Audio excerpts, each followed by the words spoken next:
एक घने जंगल में मिट्ठू नाम का तोता रहता था। इसकी सग्गी माँ नहीं थी। वो अपनी सौतीली माँ और वालिद के साथ रहता था, लेकिन उसके माँ बाप मिट्ठू तोते से सख्त नफरत करते थे। सौतीली माँ सुबह कहती, मिट्ठू सुबह सुबह मेरे सामने मत आ, पूरा दिन खराब कर देता है। मिट्ठू कहता, माँ मुझे भूख लगी है। चल भाग यहाँ से, अपने घोंसले में जा। जब हम खाने से फारिग होंगे तब तुझे बुलाएंगे। मिट्ठू शिकायत करता, आप हमेशा मुझे डांटती हैं, लेकिन भाई से कितनी मोहब्बत करती हैं। माँ गुस्से से कहती, चुप कर मनहूस, तुम्हारा भाई देखो कितना खूबसूरत है और तुम कितना काला और सानौला हो। तुम्हें देखते ही मुझे उलटी आती है। मिट्ठू अपनी सौतीली माँ की ये बात सुनकर चुपचाप बाहर चला जाता। घर वाले आराम से खाना खा लेते और फिर माँ कहती, ओ बिदकस्मत, आजा और बासी खाना खा ले, फिर पूरे घर की सफाई कर देना। मिट्ठू बासी खाना देखकर कहता, ये तो खराब खाना है, खाऊंगा तो बीमार हो जाऊंगा। माँ गुस्से से कहती, ज्यादा बकवास मत कर, खाना है तो खा, वरना भूखा मर, मुझे कोई परवाह नहीं। मजबूर होकर मिट्ठू बासी खाना खा लेता। फिर वो अपने वालिद के पास जाता और कहता, अब्बा जी, आज मेरे लिए कुछ अच्छा खाना ले आए। माँ हमेशा खराब खाना खिलाती है।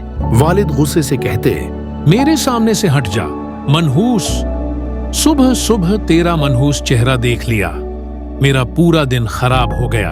मिट्ठू ये सब बातें सुनकर रो पड़ता और कहता, अगर मैं इतना ही बड़ा हूँ तो घर छोड़कर चला जाता हूँ। वालिद जवाब देते, जा, तेरे जाने से हमें कोई फर्क नहीं पड़ेगा। मिट्ठू दिल बर्दाश्ता होकर वाकई घर छोड़ देता है। वो चलते चलते एक जंगल में पहुंचता है और एक दरख्त की शाख पर बैठकर सोचता है, काश मैं मर जाता। मेरे माँ बाप मुझसे मोहब्बत नहीं करते, मेरे जीने का क्या फायदा।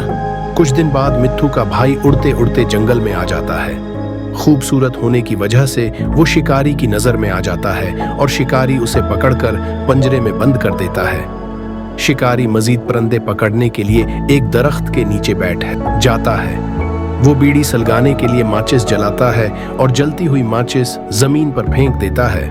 खशक घास होने की वजह से आग लग जाती है और पूरे जंगल में फैल जाती है।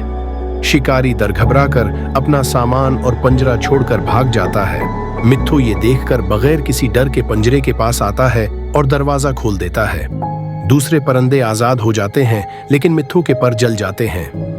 कुछ देर बाद आग बुझ जाती है, लेकिन मिट्ठू पर जलने की वजह से वहीं पड़ा रहता है।